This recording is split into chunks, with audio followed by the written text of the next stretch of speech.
Thank you very much to the Hartsteins who brought today's bagels and the hot chocolate and all their warmth and kindness to our shir today. Yay! And John, I brought John. Yeah. And he brought directions. I specifically did not thank you for that. I thought you might need a Kohen in the house, just in case you need some verification. See how he behaves before we take him. Yes. Oh, here we go. There's more. He didn't know about that Sim Shalom thing. Well, I'll have to look at the video. Okay. Today we're going to talk about individual versus communal prayer, and it kind of springboards off of what we were discussing last week. Just to review very briefly, the idea is that the sources that discuss the origins of the Shemona Esrei, the origins of our tefillah, are very conflicting, right? There are some that suggest that tefillah originated in the Avos, that's some in other biblical times, like from Moshe, from David. Others suggest that it came from the end of biblical times, like the Anshe Knesset Agdola, the Great Assembly, and some even afterwards, after the Beis HaMikdash was destroyed, the second one. So, or actually I don't know which one I was talking about, maybe the first one. Either way, which one is it? How, from what time in history did the Shemona Esrei originate? Hello? Come on in.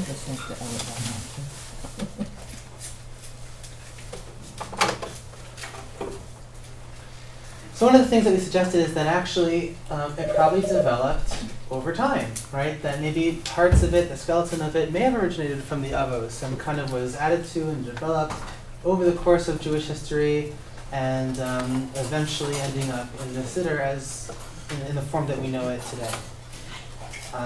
Part of this came from a book by Rabbi Eliezer Levi, who has a wonderful essay there where he suggests that the Kohanim in the Beis HaMikdash, in their performance of their mitzvah of blessing the people every single day with Birchas Kohanim that we know and love. You got one coming up.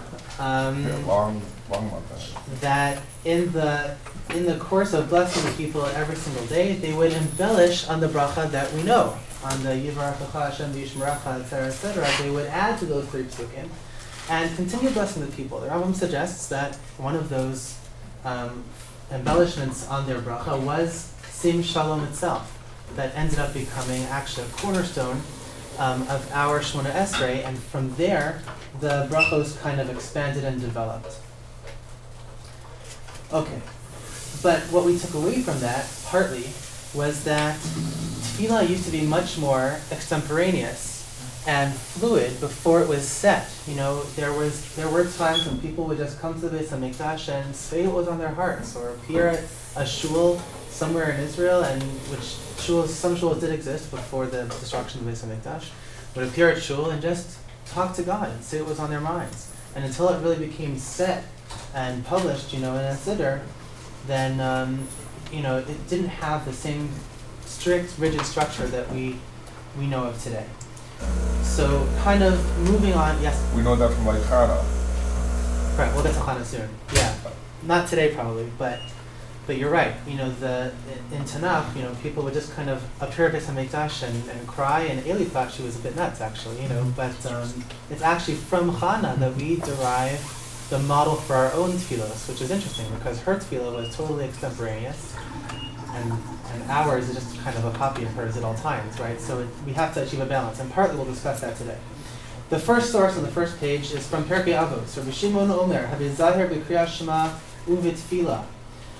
He says there are 3 parts to the statement of Rabbi Shimon. The first is you have to be very meticulous about the recitation of the Shema and of tefillah. Again, when the Gemara discusses tefillah in Perkei Avos, which is Mishnah, is also part of Gemara, when it discusses tefillah, it usually refers to Shemona Esrei in particular, not just any prayer, any bracha, but Shemona Esrei specifically.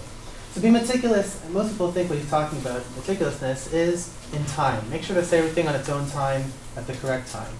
Ukishata, second line, Ukishata mispalel, when you do daven, al ta'as tfilascha keva, do not make your prayer set, ela rachamim v'tachanunim lifnei hamakom baruch hu, but rather you should ask for mercy and supplications before the omnipresent, blessed is he, Shena Amar, as it says in Yoel, Ki kel chanun v'rachum hu, erech apayim v'rav chesed v'nicham al hara. For God is very merciful and kind. He extends anger, meaning he pushes it off. He delays his anger. V'rav chesed, he is abundant in kindness. V'nicham al hara, and he forgives evil. So the next verse. Okay, we'll get there.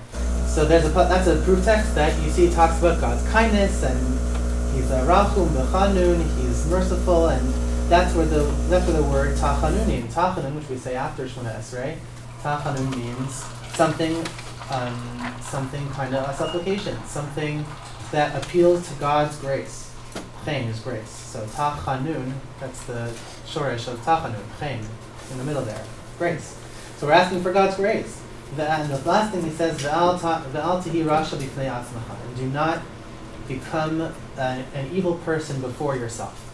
So what does that mean? Do not become an evil person before yourself.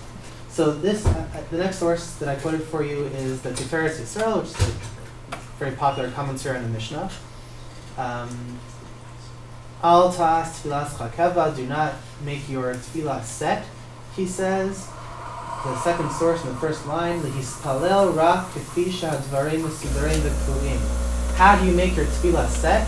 By praying only to the extent that things are set out and arranged for you, meaning in a siddur. By only just spitting out the words, reading the words off the page, and then afterwards stopping, that's called making your tefillah set. That's what Rabbi Shimon abjures us against doing. And why would one do this? Says the Tiferes Yisrael, "B'choshvecha mipnei kikein chovasecha," by thinking that this is your obligation. He says, if you were to think that by just reading what's in the siddur and then closing the book afterwards, if you fulfilled your obligation, you are sorely mistaken. That is not the extent of your obligation. The obligation goes much further than that. I have another one here.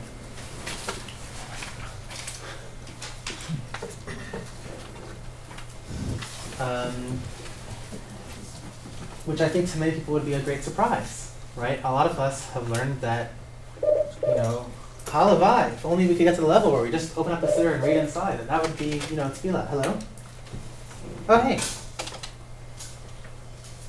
Okay, we'll need that sharing in the end. Lori's coming.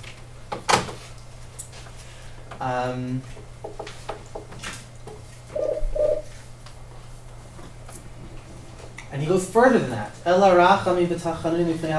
rather you should give forth supplications before God. To daven by way of supplication, he says. Like a pauper who stands at the doorway of the king with a broken heart. And therefore, this is the second bolded line in the second source. You should innovate something every day in every bracha, to the extent that your soul pours out upon yourself. It's astonishing that a person should be, I think what he's suggesting, and I don't think anyone does this, I'm not sure anyone should or can do this, but he's suggesting that what we do is, in every bracha of Shemona Esrei, it's kind of like a suggested theme, or it's a way to get started, but it's certainly not the extent of bracha. It's just that, we pray for whatever, the sick, in the way that it's written in the siddur, and then you kind of just go off and add stuff and look deeper into your own soul for more tefillos. One of the I think most important stories to know in the Jewish tradition is the story of the little shepherd boy on Rosh Hashanah. That there's a story that goes that in one shtivel somewhere, one little town in Europe, back in the old country, so there was a Hasidic Rebbe, and everyone would come from far and wide to hear this particular Rebbe blow shofar on Rosh Hashanah. They knew that his shofar blowing was at the highest level, and the deepest kavana and the purest sound, and people from hundreds of miles around would come to gather. And the place was a circus. What normally was just a very small town, every Rosh Hashanah became an absolute flea market, and just full of people just clamoring to hear the Rebbe's shofar blowing.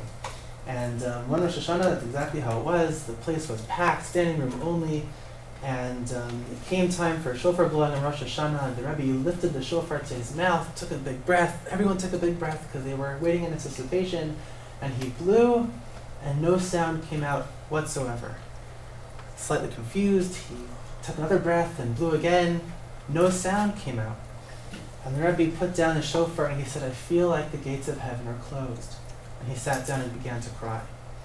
And all along, in the back of the room, all morning long, there had been a young shepherd boy sitting there holding a siddur, having no Jewish education, no real experience with a siddur at all. He just kind of held it there and looked around him all morning long at the people around him davening.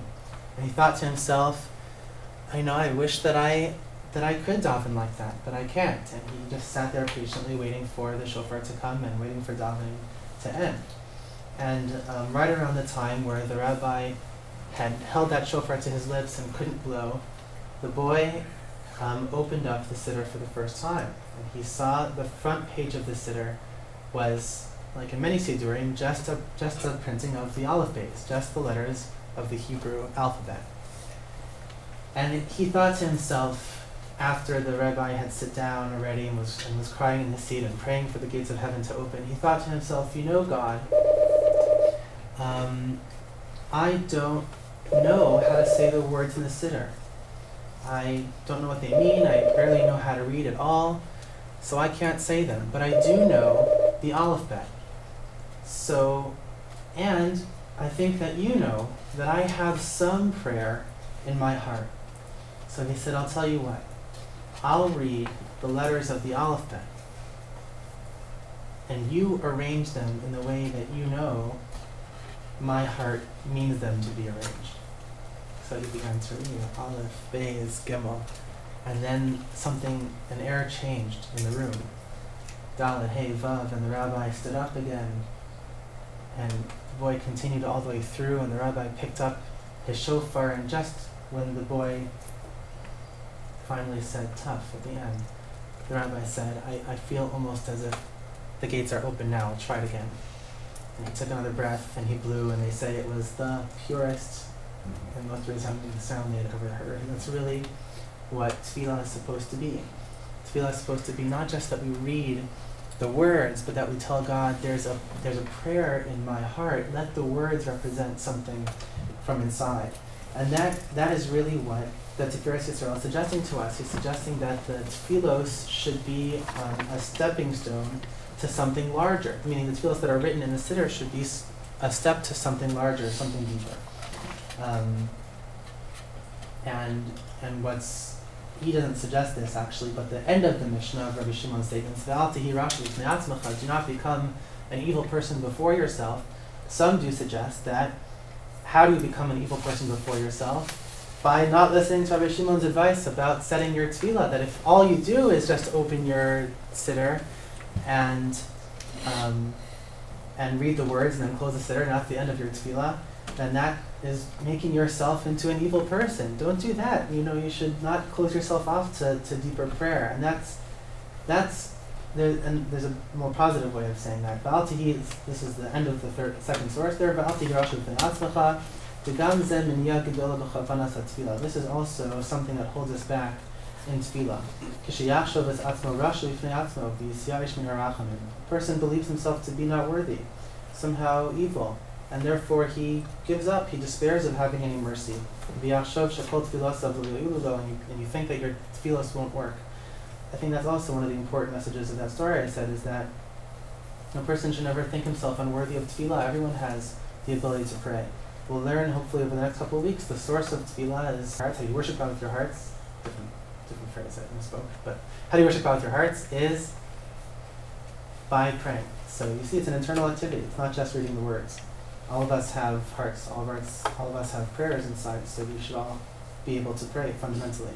The third source corroborates what the first source said. Rabbi Elazar says, "Ha'uset tfilaso kava." This is a Mishnah from Brachos.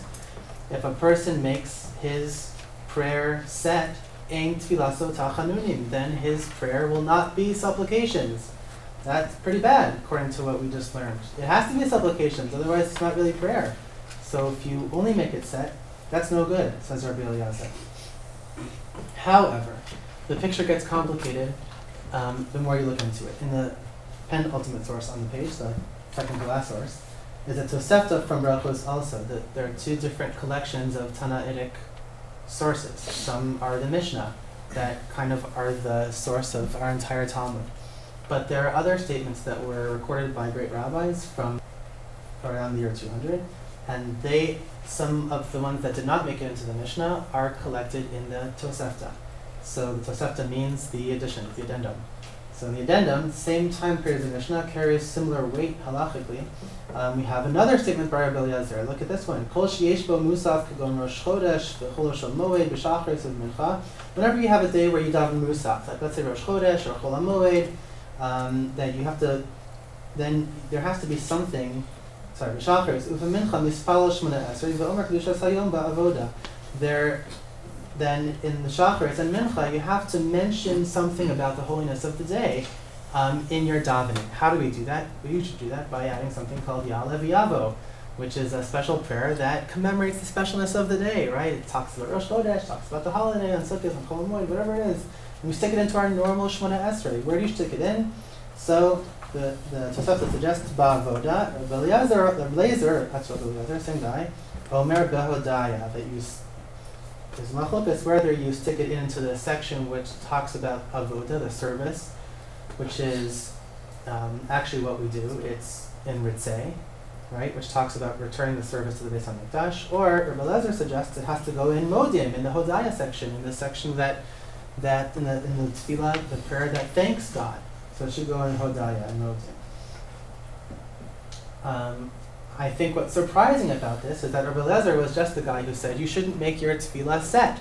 And here he is suggesting exactly which section the tefillah has to go in, that clearly referring to a set structure of tefillah, that there clearly is a siddur, right? There's clearly a set order of brachos here, and he's saying, and you know, the tefillah of the day has to go in a specific place, and what's he involved in this discussion for? It sounds like it's not even of his philosophy on tefillah. So which is it? Is it supposed to be that there's a structure, that there's a specific place for every tefillah, that that it's set out, or is tefillah not supposed to be set at all? So there's another. The next source is a very instructive source. It's a bit misleading though, because on your page, on the first page, it only has one line. The next page it covers all the lines, so it's pretty long. I've divided it into 4 shorter sections. So bear with me. I think it's a very nice Gemara to learn through. This is from the Gemara in Avodah Zarah. Towards the beginning, on Zion and Beis, on 7b.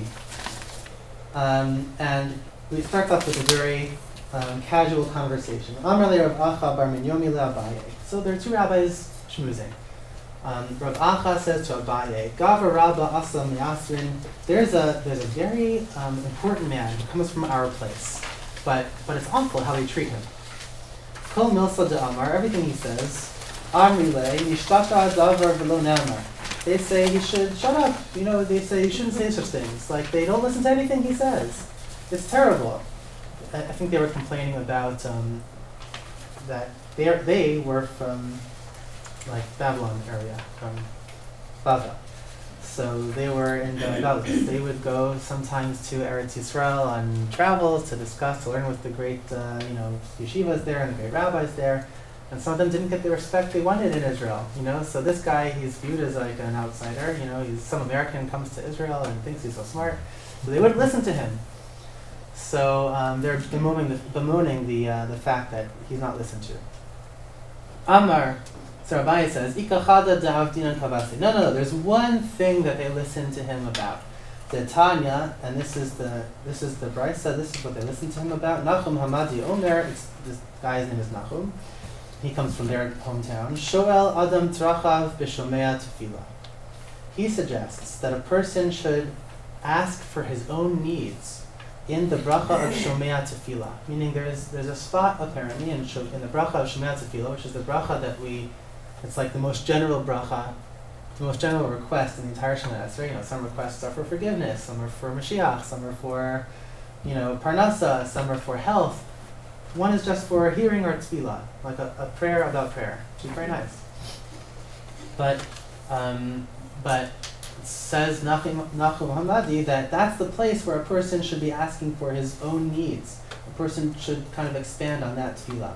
Amar bar minei dehai detalya be'ashir avrivi. He says, yeah, well, that's an exception because that's a very strong idea. That is held up by a very strong rope, that idea. So that's why they listen to him, because that no one would object to. That's almost patently obvious. The Tanya Rabbi Eliezer Omer, why? Because there's a brisa, and he quotes our very Rabbi Eliezer, who says, Shoel Adam tzrachav ve'achar kach yispalel. A person should first ask for his own needs, and afterwards he should daven. Again, we learned tefillah, yispalel means Shemona Esrei. So first a person should say his own stuff, he should kind of be personal about it, and then he should open up a siddur and read the Shemona Esrei. That's the same Rebbe Lezer who we already heard saying once, you should never make your tefillah set, and then another time, you have to put Yalav Yavo in a certain bracha, and kind of supporting the idea of structure. Here he's more balanced. First a person should ask for his own needs, then a person should daven Shemona Esrei. Shnei Amar, why? Because it says, Tefillah le'ani kiyatov is a beautiful pasuk in Tehillim that is famous because it became a song one day on a CD, and after that happened, then everyone knew it. Tefillah le'ani kiyatov, a tefillah for a pauper after he wraps himself in a talis. Lifnei Hashem yishpoch sicho, and before God he pours out his speech. He davens. So what's the order here? Tefillah le'ani kiyatov. First there's a prayer, and then V'lifnei Hashem yishpoch sicho, and before God he pours stuff out. Ein sicha tefillah, that must be tefillah. When it says yishpoch sicho, that he pours out his speech must refer to tefillah. Shnei Amar vayitza Yitzchak lasuach basadeh. Yitzchak went out lasuach basadeh to speak in the field, and we learned that Yitzchak was davening. That's mincha, right? So he went out in the afternoon to speak. He spoke to God. So that's davening. Rabbi Yeshua says a different order. Yispalel ve'achar kach yishal tzrach. In other words, that pasuk says that there's two different tefillos, right? First you daven to God, then you pour out your speech, which is also tefillah. So first you daven, then you daven. That's what the pasuk says. So Rabbi Eliezer is saying, yeah, first you pour out your own personal needs, and then you give out Shemona Esrei, a set tefillah. Rabbi Yeshua has it the opposite. Rabbi Yeshua says, no, first Yispalel, first daven Shemona Esrei, ve'achar kach yishal tzrach, and afterwards then you should ask for your own needs. Shnei Amar, Eshpoch lefanav sichi, tzarasi lefanav agi. First, you pour out your speech, which is tefillah, and then afterwards, tzarasi lefanav agi, then I'll tell him all my troubles. So, different psukim have different interpretations, and they each quote their own pasuk as a proof text.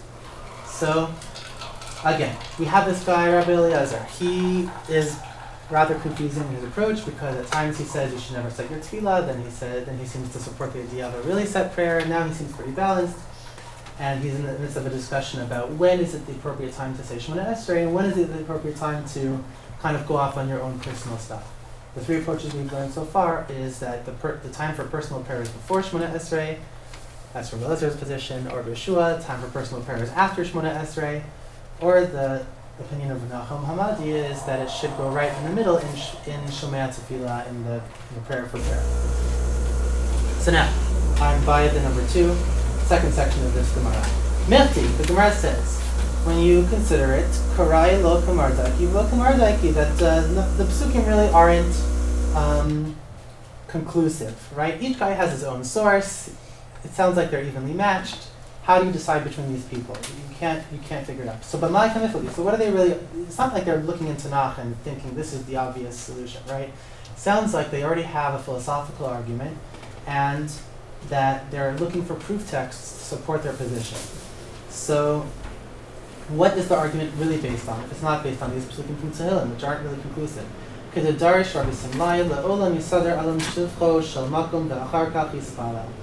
So, basically, they are kind of following along a different argument, which is also important for us to understand, which is Rabbi Simlai suggests that really a person should first praise God and then daven, and then ask for needs. Minalan Hadinam Moshe Rabbeinu. From Moshe himself, Dichsiv, he wrote in Devarim, which we read just a few weeks ago, Hashem Elokim Atahi Hachilosa Leharosas Avdecha. He says, God, you've showed your servant so many wonderful things, and he praises God for his relationship that he has with him, with Moshe. Uchsiv Basrein, that writes after that, Moshe is asking to go into Eretz Yisrael, which was his greatest request. Ebrana ve'eretz ha'aretz hatova, let me go, let me pass into the good land. So you see, first Moshe praises God, and then he asks for his own personal needs. Rabbi Yeshua suggests, Yalfinami Moshe. We learn from that. Rabbi Elazar Savar lo Yalfinami Moshe. We do not learn from Moshe. Shiny Moshe derav guvre. Moshe was different. You can't really learn from Moshe's model that first he gets to praise God and then he asks for his own needs, because Moshe was really a superior individual. He was a great man. And his needs weren't front and center the way that our needs are. He wanted to praise God first. It was more important for him to, that's a tzaddik. That's a special guy. We're normal. We have to ask for our needs first, and then we can daven. So, but again, he's prioritizing personal tefillah, extemporaneous tefillah, and our own articulation of our own needs, our own prayers in our own hearts. And afterwards, then you can pray whatever is set out before you. So that's the second section. Again, there are three positions so far, right? Personal needs should go beforehand, personal needs should go afterwards, personal needs should go in the middle. Do we copy Moshe or not? That's up to debate. Third section. The Chachamim Omrim, Lo Kedivrei Zeh v'lo Kedivrei Seh. So how do you paskin in the end? What do we actually do? Ultimately, we don't follow either of these two opinions, or Belazar or Rabbi Yeshua, Ela Shol Adam Tzrachad v'Shomea Tefillah. We end up following, as what's hinted at the very beginning, we ended up following Nachum's opinion, Nachum Avadi's opinion, and that's exactly how it appears in our Sidurim. If you open up an art scroll to Shomea Tefillah, you'll see a little bubble in the middle, a little circle. After Val Teshuvin Reikam, and do not return us empty-handed. And what exactly are you looking for to return in your hands? So then you have a chance to say so before you continue and finish the bracha. So after a person says, please God, listen to our prayers, hear us out, and don't return us empty-handed, so then God's okay, so what do you want? What should I return to you in your hands? So that's when we should do it, B'Shomea Tefillah. V'amar Rav Yehuda Mar Shmuel halacha, Shoel Adam Tzrach B'Shomea Tefillah, and that's the halacha. In the end, we hold that way. However, the end of this Gemara is very instructive, because it sounds so far, this is pretty normative, this is exactly how we do it, this is what our Sidurim look like, fantastic, not so fast. Look at the end. Amar Rav Yehuda, this is the fourth section, Amar Rav Yehuda, Bereid Rav Shmuel Bar Shilas, Mishmei Derav. We all said. Even though we say a person should request his own needs in the bracha of Shomea Tefillah, in asking for that God hears our prayers, but if you would like, after every single bracha, to say something along the lines of every bracha, meaning if you want to extrapolate on every single bracha, you should do so. So if you come to the end of forgiveness, the bracha for forgiveness, and you want to kind of go off on that theme, you should do so. If, there's another place in Tefillah where a person, it's kind of like in there in the Siddur, where it tells you should kind of go off along the lines of that bracha. In Rifa'enu, in the bracha for healing, there's a little bubble in there too. If you look in the art scroll, at the bottom of the page, you'll see a person can stick in a personal Misha Berach for whomever he pleases. A Misha Berach, and you can talk, you can, not only can a person, but a person really should. There's a story, actually, I don't remember who it was, but there was a Rav who was in a hospital, and he lost his ability to read properly. So I guess his vision was bad. I forgot exactly what happened. But so a friend would come to the hospital and open the Siddur and read to him in Shemona Esrei through the Tefillah, through the Siddur. He would read the Siddur out loud, and then the rabbi would copy the words. He would say the words after him. When it came to Rifa'enu, apparently the story goes that when it came to the bracha of Rifa'enu in the middle of Shemona Esrei, the Rav put his hand up in the middle, and I assume he had the rest of the tefillah memorized as well, but he had a list of people to say Misha Berach for that went on for minutes and minutes. The guy was, this is why he wrote down the story in the first place. He was astonished by how long this list was. And it actually, I used to do this, I don't do this anymore because it kind of became cumbersome, I'm losing them, but I used to actually carry around lists of people friends of mine or friends of friends, people I knew, and I would actually read the list during when I was in school, when I was in grade school. I used to read the list during Shemona Esrei. I think it's a good practice. I'm sorry myself that I kind of don't do it anymore, but it's a nice idea. It certainly is a way, not only of putting in a personal prayer, but of praying for other people. It's also a very powerful idea. Of praying for someone else is a way of, first of all, it's a kind of kindness. It's a way of really enhancing one's own spiritual experiences, and it's a way of strengthening your own tefillos. Our own prayers are stronger when we pray not just for ourselves, but for other people as well. That's why our prayers are said very often. Shemona Esrei, most of Shemona Esrei is written in Lashon Rabim, in plural, because we're not just praying for ourselves, we're praying for each other as well. That's a very powerful idea. Anyhow, we just learned now that if a person wants to go off on the theme of any particular bracha, a person really should do just that. And it kind of goes on with other examples of when, a person should extrapolate. So, the idea doesn't go away. Even in this Gemara, which basically concluded the way that we now have our normative practices of recording our own and reciting our own personal tefillos and Shema Tefillah. Nonetheless, the Gemara goes on to say, goes back to this idea where it's really more fluid than I think any of us are really used to. And I think that, I'm not sure, but I think part of how this gets resolved is in understanding the difference between individual prayer and communal prayer. And for that, we'll look into the repetition on the third page of the sources. What is, before we finish the Gemara, what was it meant by Yom Kippur at the end? Oh, well. Said to the extent of the Yom Kippur service or something. Yeah, so after Shemona Esrei, after the Amidah, over the course of Yom Kippur, at the end is Vidui, right? So it's a very, very extensive tefillah about articulating our sins and begging for forgiveness for them, and it's a very important part in the process of tshuva. So this is saying that it's said not just on Yom Kippur, but it's said on a person's wedding day, which is considered like a Yom Kippur, like a fresh start. So a person will, in the morning or in the afternoon before the wedding, will also kind of articulate one's sins and beg for forgiveness, and it's kind of like Yom Kippur, everything is wiped clean. It's a fresh, clean slate. I knew somebody who got married and he did it purposely on Saturday night so he wouldn't have to fast. Is this related? The fasting is along those lines. I didn't fast either. I got married on Rosh Chodesh. Hello? Yeah, Harry, come on in.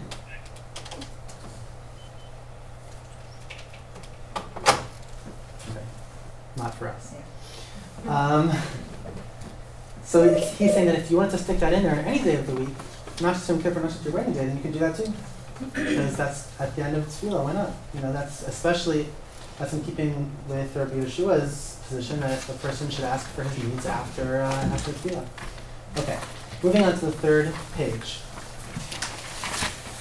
Where does the concept of having two tefillos come from? Repetition. We all think that this is like something that makes sense, but normally when something repeats itself, you say, well, why does it have to repeat itself? That doesn't make any sense. Why do you have to repeat it? We just said it, right? So, here we go. The first source on the third page, Mishnah Tanis. This is from a lot of our knowledge, a lot of our halachos about davening comes from Tanis. Tanis is the Masechta about fasting. It used to be that in times of drought or in times of trouble, so the rabbinic institutions of the time would establish fast days beyond what we have, in our calendars. They would just say, the rain isn't going well, there's a drought in the land, so we really have to fast because there's a very strong relationship between God's providence and the rain, and clearly He's upset at us, we have to atone for our sins, and we have a whole series of Tisha B'Av, full 24-hour fasts, and it's terrible. They go shofar, they read the Yigdal Mitzrachamim, 13 attributes of mercy, and they become very intense. So here's something that happens over the course of these fast days. Amdu b'tefillah, after the people have stood in prayer. This is like Amidah. We call it the Amidah because you stand. Amidah means to stand, right? So, or standing. So Amdu b'tefillah, after they stood in prayer, after they said their prayers, Moridim mipnei hateva zaken, then you put in front of the pulpit an elder, ve'omer lifnehem esrim v'arba brachos, and then he says before the congregation 24 brachos. Shmona esrei shebechol yom. He reads the normal 18 of every day, the regular Shmona esrei, umosif alehem od sheish, and then he adds to them an additional 6. So here's the kind of model that we have. After the people pray, then some guy gets up in front of the whole shul, and he says it all over again. He says the 18 brachos. So that's exactly what we do. Look at the next Mishnah. Mishnah Rosh Hashanah Dalet. This is also Mishnah from Rosh Hashanah. And this kind of goes more to our practice. This is discussing the blowing of the shofar. And the Mishnah says, just like there's a mitzvah for each and every one of us to blow or to listen to the shofar. That's on each and every one of us. So the Mishnah says, Kishem sheshliach tzibur chayav, just like the shliach tzibur is obligated in the mitzvah of shofar, kach kol yachid v'yachid chayav. So too, every single individual is obligated in the mitzvah of shofar. Rabbi Gamliel says, shliach tzibur motzi as harabim deichu basam. And how do we all fulfill our mitzvah of blowing shofar? The shliach tzibur, the emissary of the congregation, he helps us, he releases us from our obligation by him. We listen to his bracha, we say amen, we listen to him doing it, it's as if we do it ourselves, and that's how we fulfill our mitzvah. Because first of all, if we all blow our own shofars, it would sound cacophonous and shul, and second of all, not all of us can blow the shofar very well, So we set up some guy and we listen very carefully and we do it through him. So the Gemara discusses this idea later on in Rosh Hashanah. Rabbi Gamliel said, they asked him, this is the third source on the third page. They asked Rabbi Gamliel, Lidvarecha, according to you, lama tzibur mispalalim. If according to you, right, if all we have to do to be yotzer mitzvah, to fulfill our mitzvah of shofar, is listen to someone else doing it, so what about by davening? The Rebbe used to say that actually shofar is its own tefillah. That shofar isn't just a mitzvah on its own, that shofar is a kind of tefillah in and of itself. Very similar, I think, to this story that I told you earlier of the shepherd boy, that it's a raw cry. And through the raw cry, we ask God to hear some kind of deep, resonant prayer. And so they say to him, well, if you hold that you don't even have to do that yourself, but you can hear someone else doing it and fulfill your obligation, so why does everyone have to daven on their own? Let them listen to the precentor, the shliach tzibur, and they'll fulfill their obligation through him. Amar lahem, he says to them, Kedei lahastir shliach tzibur tefillah. He says, yeah, essentially you're right. Essentially, the people don't really have to daven on their own, because they would be, I would say, just by listening to the shliach tzibur. But we do that. We let everyone else daven too, to buy some time for the fellow, so that he himself can arrange his prayer. He can kind of go through it once, a dry run quietly to himself. Then he can get up there and really belt it out, and have it already kind of fluent on his lips. And so he holds that the individual prayer really isn't all that important. It just kind of helps to set up the repetition, which is not really the repetition. It's like what we do as the prequel, and then the real movie comes out, by the shliach tzibur. And he turns the question on them. Amar lehem Rabban Gamliel. So then Rabban Gamliel asks them, L'div reichem, according to you guys, lama shliach tzibur yor lifnei hateva? Why do you need a shliach tzibur at all? If you hold so much that the individual prayer is so important, why do you need to repeat it afterwards? Like daven and move on to usher, move on to better things. Why do you have to repeat it? Amr, they said to him, Kedei lahotzi as she'eino baki. He gets up there, also not really so necessary. The shliach tzibur gets up there to repeat everything in case someone else didn't really know how to say it. So he says it on their behalf, and they can listen along afterwards, which is not ideal, which is why ideally first we start off to try saying it on our own, and afterwards someone else says it out loud for everyone, because perhaps there was someone there who didn't know how to say it on their own.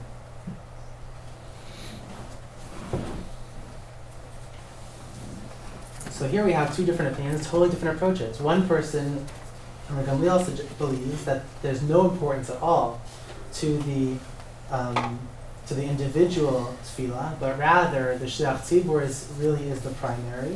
And his interlocutors believe that really the individual prayer is most important, and the repetition is really just to kind of pick up whoever else wasn't following along, but it's really secondary and ideally not really necessary either. And along the lines of what he just said also is the Gemara in Sukkah, the last verse on the page. Why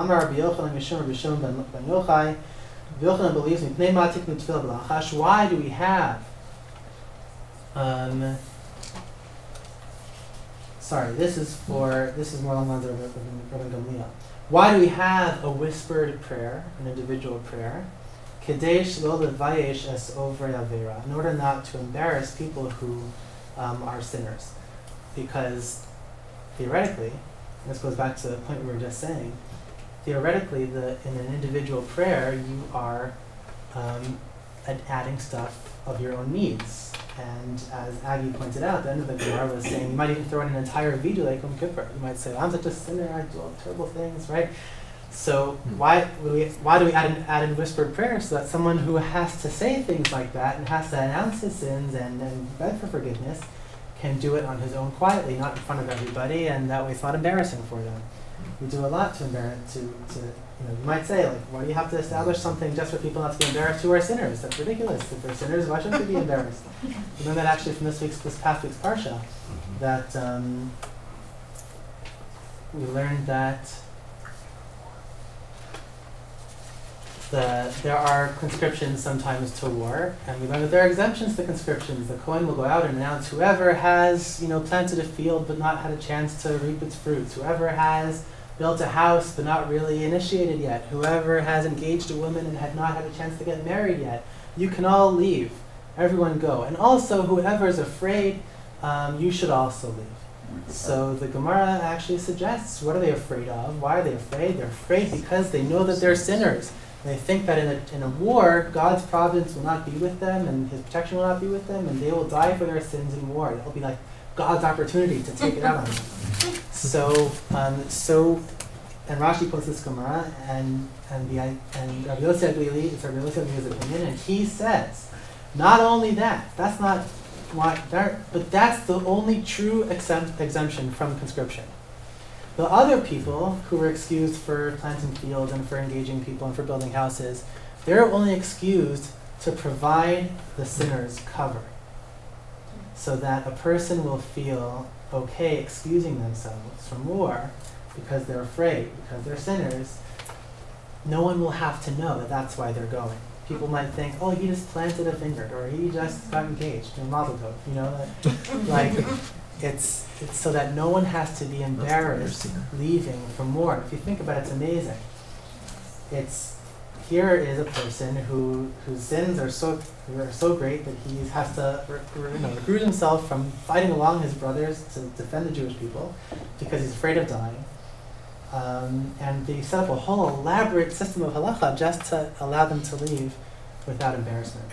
And the story goes from that the Kohen had already said that it doesn't matter, we're going to go, we're going to win. But since they're giving the exemption for all the sinners, everybody left. So the only people that are left are the Kohen and one other person. Well, they still won the war. That's a story. That's a story about. You're right. It's a story about. One detail is I'll change. It's a story about Volozhin back in 200, 300 years ago. There was Chaim Volozhin and the Tziv, these great rabbis, and they taught us halacha that really only the true tzaddikim would end up staying in battle. So one Purim, the students made a Purim skit to make fun of them for having said this, and in their skit, only the two old rabbis of the yeshiva ended up being able to make it through this selection process, because everyone else was a sinner, so they all had to leave, and only the two great gray-bearded tzaddikim got to stay in battle, and they had a whole battle on the stage, and it was very funny. They all had a good time. And afterwards, the Netziv stood up and he said, "What you don't know about that war is that actually we would have won it, because it wasn't about brute force. It was about God's protection ultimately, which is why they had to leave in the first place, because they wouldn't have had God's protection. That's exactly the story of the Meraglim. That after the Meraglim, God said, okay, now you can't go in, and you have to wait for 40 years. And people said, no, we'll go. God said, don't do it. You're not. It's going to be bad. And they all ran in anyhow. What was it from yesterday? Was that they had sinned and God wasn't protecting them, so they got, demolished. So to pull it all together, I think what you see here is that, first of all, each of the different prayers that we have, right, the individual and the communal prayer, the prequel and the sequel, I guess, is they both have their own purpose. The second one, actually, according to some, that's the primary prayer. And I think that should, along the lines of what we said about praying for other people and praying along with other people. The Rav used to say there are two kinds of prayer. There is an individual independent prayer, but there's also prayer that is created by a community. And that's very, very, very important in the Jewish tradition. And a lot of people, especially on Sunday morning, you'll see me do this all the time. As soon as Kedusha is over, I run out of the shul, I have to print off the sheets, I have to bring down the stender, there's a lot of preparations to do, and it ends up being that I miss most of the repetition of tefillah. That's a terrible thing to do. That could be the most important part of tefillah. That's why a lot of people actually, they stand with their feet together, not just for the individual Amidah, they stand with their feet together throughout the entire petition as well, because a lot of people believe that this is actually the most important part of tefillah of the day, the repetition.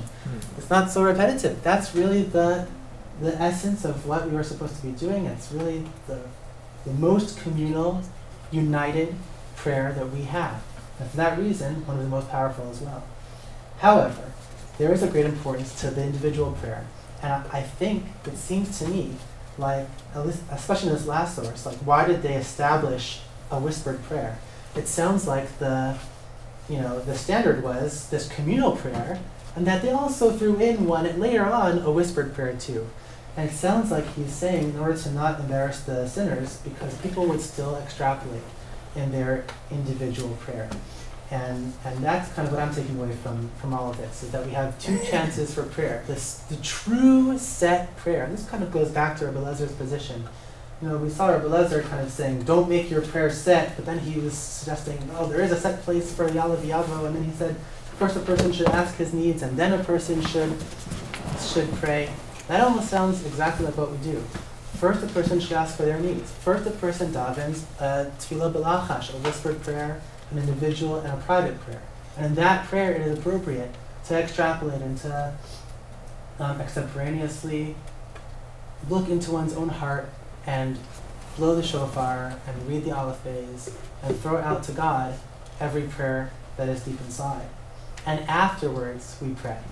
Afterwards, we daven together as a community, which gives each other strength, which gives each other we have a basic context, something that kind of remains constant through our tefillos throughout the year, that we hold on to each other together. As Linda spoke about very beautifully last night, that it's really a minyan. Minyan isn't just about getting the number of people, it's about a community coming together. The reason why we have minyan in the first place is because there's a pasuk that says, B'rov am havras melech, because with more people, that praises the king better. If God comes down from heaven, and he listens, he sits right in front of our room, and he listens to us, talking, it's better to have a nice crowd. If there's only a few people show up, it's kind of embarrassing, it's not right, after all it's God, But the idea is that together there's more power to that, and we can kind of carry each other through the prayer experience. So in the end, we have both. We have both opportunities. One prayer to ourselves, one whispered prayer, and one prayer with each other, where we can kind of hold each other up and carry each other through. Sure. Yeah. Sure. So why do we not have a repetition for the Marav Amidah? Marav is a different, good question. Shacharis and Mincha are kind of more obligatory, as it were. The Gemara says Marav is rishus, is optional. It's not really optional because, although it doesn't have the same level of authority in its institution, it became part of the practice of the Jewish people. So I used to think that optional meant, great, I can do homework, check my email, and go to sleep earlier. But then I learned that actually practice of the Jewish people that are accepted have the weight of halacha as well as any others. Now in halacha there are different levels. If you have to miss mincha or mariv because you have to perform some kind of life-saving surgery or something, right? Clearly it's better to miss mariv than mincha because that's rishus. So you have to understand the weight behind things. It doesn't mean it's not obligatory. It means that in crunch time we can kind of weigh things differently. Yeah. Sort of relating to what she said, and also relating to what Rabbi Eliezer said about the Yalav Yavo. it seems like there's two purposes in the Shemona Esrei, not just fulfilling not just the mitzvah of tefillah, but also the mitzvah of avodah, or the mitzvot of avodah, too, or at least taking the place of the mitzvot of avodah. You didn't talk about that much. Correct. But I mean, it's interesting that the avodah and the tefillah are in the same place, and then of course the tefillah has different forms. There's tefillah for the group, individual tefillah for other individuals, and then another example where I think would be called tefillah that's completely separate from this is when people stick notes in the kotel too, which I don't know if there's a specific minhag about that, or if people just sort of do that in their own way. But so, are we doing the Shemona Esrei for the sake of avodah, or are we doing it for the sake of tefillah? And what about these other forms of tefillah? Well, I think it's actually, we'll keep learning about this, actually, so I'm glad you raised it. We touched upon it last week because we saw in one of the sources that discusses two specific brachos. Hard to find early sources that discuss specific brachos in Shemona Esrei, but one that discusses specific brachos is one that mentions Sim Shalom, which I kind of talked about at the beginning of the class, and also Ritzeh, the Avodah prayer. Which one's number 19, by the way? Well, the additional, now if you count them in order, number 19 is Sim Shalom, but if you count them in chronological order, it seems that number 19 is Vel Malshinim about, well, heretics, but more people who would hand over Jews to the authorities. That's what it really means. Snitches. Yeah. Malashim is malashim comes from the word lashon, like lashon hara. Someone who talks too much. So, so I think you're really driving to something really important, because the avodah prayer seems to be one of the earliest pieces of Shemona Esrei, Ritzeh, and clearly, therefore, I think one of the most important. Especially because one of the sources we did learn last week is about tefillah originating from the avodah service, right? It mimicking the korban tamid in the morning, afternoon, and then burning the fats and limbs at night for Mar. So this is something that we're going to explore a lot more as we come up. But partly, I would say that service to God isn't just about performing ritual behaviors, right? Partly, and this is also part of the Rav's great contribution to our thought, is that there's an external manifestation of prayer and there's an internal manifestation of prayer. And that comes from serving God in general. That's the model of serving God at all. God is served both practically, externally, but if that comes along with absolutely no motion inside, then it's almost hollow and wasteful. So, but we'll explore that more. Yeah. So like listening to, when you listen to the shofar, there's also an internal, to fulfill it, there's a key. Absolutely. That you have to listen with intent. Absolutely. Same thing, right? We'll discuss this also. We'll discuss whether there's a debate whether mitzvahs require intent or not. Like if a person is walking by a shul, on Rosh Hashanah and doesn't know that's Rosh Hashanah, a Jewish person, but not affiliated with any, shul or any denomination, and doesn't really know very much, didn't know it's Rosh Hashanah, and hears a shofar blowing from a shul, walking by, that's a nice sound, keeps walking. Does he fulfill his mitzvah of shofar? Right? So, or a person, let's say, who one day, also doesn't know it's Pesach, and he sees, there's lots of matzah in the store, so, I'll give this a shot, I don't know this. And he eats it one night, and it happens to be Pesach that night. So does he fulfill his mitzvah of eating matzah on Pesach? We'll discuss that over the next couple of weeks. Yeah? The difference between the Mincha and Mariv, is that why the difference between Nesach Ashkenaz and Nesach Sfard for Let David Hashem Uri, why one says it in Mincha and one says it? I don't know. That's very interesting, though. I don't know. I'll look into it. Yeah.